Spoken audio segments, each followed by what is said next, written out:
ನೋಡಿ ಬೀದಿ ವ್ಯಾಪಾರಿಗಳನ್ನ ಯಾಕೆ ವಿರೋಧ ಮಾಡ್ತೀವಿ ಅಂದರೆ ನೋಡಿ, ಇದು ಪನ್ವಾಡ್ ಮುಂದೆ ನೀವು ನೋಡ್ತಾ ಇರ್ಬೋದು, ಜನ ಜಾತ್ರೆ ಆಗ್ಬಿಡಿದೆ. ಇದೆಲ್ಲ ಬೀದಿ ವ್ಯಾಪಾರಿಗಳು ಎಲ್ಲ ಇಲ್ಲೇನೇನು ವ್ಯಾಪಾರ ಮಾಡ್ತಾರಲ್ಲ ಅದು ತಿನ್ನೋದು ನೋಡಿ. ಇಲ್ಲಿ ಎಲ್ಲ ಬಿಸಾಕೋದು, ನೀರಿನ ಬಾಟ್ಲಿಂದ ಹಿಡಿದು ಇವರೇನೇನು ವ್ಯಾಪಾರ ಮಾಡ್ತಾರೆ ಎಲ್ಲ ಇಲ್ಲಿ ರಸ್ತೆಗೆ ಫುಟ್ಪಾತ್ಗಳೇ ಬಿಸಾಕಿ ನಮ್ಮ ಪರಿಸರ, ನಮ್ಮ ಬೆಂಗಳೂರನ್ನ ಹಾಳು ಮಾಡಿ ಕೊಟ್ಬಿಟ್ಟು ಹೋಗ್ಬಿಡೋದು. ಇವ್ರು ವ್ಯಾಪಾರ ಮಾಡ್ಕೊಂಡು ದುಡ್ಡು ಮಾಡ್ಕೊಂಡು ಇಲ್ಲೇ ಟ್ರಾಫಿಕ್ ಪೊಲೀಸ್ ಅವ್ರು ನಿಂತ್ಕೊಂಡವ್ರು, ಯಾವುದೇ ಪ್ರಯೋಜನ ಇಲ್ಲ.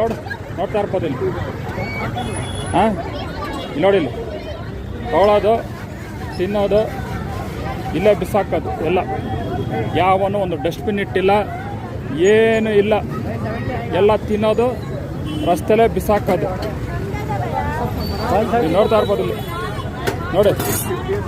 ಇವನು ಯಾವನ ಎಲ್ಲಿಂದ ಬಂದಿರೋದು ನೋಡಿ. ನೋಡಿ ಇವನಿಗೆ ಕನ್ನಡ ಬರಲ್ಲ, ಏನಿಲ್ಲ. ನೋಡ್ಬೋದು ಬಾಟ್ಲುಗಳು, ಪೇಪರ್ಗಳು ಇಲ್ಲಿ ನೋಡಿ ಹೊಸದ. ಹಾಂ, ಯಾರು ಹೇಳೋರಿಲ್ಲ ಕೇಳೋರಿಲ್ಲ ಕಂಡ್ರೆ ಯಾವನು ಏನು ಬೇಕಾದ್ರೂ ಮಾಡ್ಬೋದು. ಇಲ್ಲಿ ನೋಡಿ ಕಸ, ನೋಡಿ ನೋಡಿ ಕಸ, ನೋಡಿ ನೋಡಿ ಕಸ. ಇವರೆಲ್ಲ ನಾವೇನೋ ಪ್ರಶ್ನೆ ಮಾಡಿದ್ರೆ ಬಡವರು ಬದುಕಲಿ ಬಿಡ್ರಿ ಅಂತಾರೆ. ಬಡವರು ಮಾಡೋ ಕೆಲಸನ ಇವೆಲ್ಲ. ಹಾಂ, ಇನ್ನೂ ಬನ್ನಿ ತೋರಿಸ್ತೀನಿ ಹಂಗೆ ಇನ್ನೂ ಮುಂದಕ್ಕೆ. ನೋಡಿ ಎಲ್ಲ ತಿಂದೆ ಇಲ್ಲಿ ಬಿಸಾಕಿ ಒಂದು ಡಸ್ಟ್ಬಿನ್ ಇರಲ್ಲ, ಏನಿಲ್ಲ.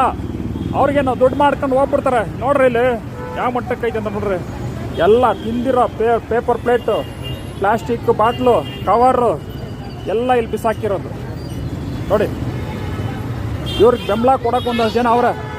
ಬಡಬರೋ ಪತಿ ಕಡಲೆ ಬಿಡೋ, ನಿನಗೇನು ಮಾಡೋಕ್ಕೆ ಕೆಲಸ ಇಲ್ವೇನೋ, ಬೇರೆ ಕೆಲಸ ಮಾಡೋ, ಅದೋ ಕೇಳೋ ಇದೋ ಕೇಳೋ. ಯಾವನು ಇವನ್ನೆಲ್ಲ ಮಾಡೋಣ? ಅವನು ನಮ್ಮ ಬೆಂಗಳೂರು ನಾವು ಕಟ್ಟಿರೋದು. ಯಾವನ ಬೇವರ್ಸಿಗೋ ಬಂದು ಮಾಡಿರೋದಲ್ಲ ಇದು. ನಮ್ಮ ಬೆಂಗಳೂರನ್ನ, ನಮ್ಮ ಊರನ್ನ, ನಮ್ಮ ಮನೆಗಳು ಹೆಂಗೆ ಸ್ವಚ್ಛ ಇಟ್ಕೋತೀವಿ ಅದೇ ರೀತಿ ಎಲ್ಲ ನಾವು ರೋಡು ಫುಟ್ಪಾತ್ ಎಲ್ಲ ಸ್ವಚ್ಛ ಇಟ್ಕೋಬೇಕು. ಫುಟ್ಪಾತ್ ನೋಡ್ರಿ ಯಾವ ಸ್ಥಿತಿ ಇದೆ ನೋಡ್ರಿ. ಇಲ್ಲಿ TV ಟವರ್ ಇದೆಲ್ಲ ಫನ್ವಾರ್ಡು, ಅದ್ರ ಮುಂದೆ ಇದು ಫುಟ್ಪಾತ್ ಎಲ್ಲ ಓಡಾಡೋಕ್ಕೆ ಜಾಗ ಇಲ್ಲ. ನೋಡ್ತಾ ಇರ್ಬೋದು. ಜಾತ್ರೆ ಕಸ ನೋಡಿ ಹಿಂಗಿದೆ ಇಲ್ಲಿ.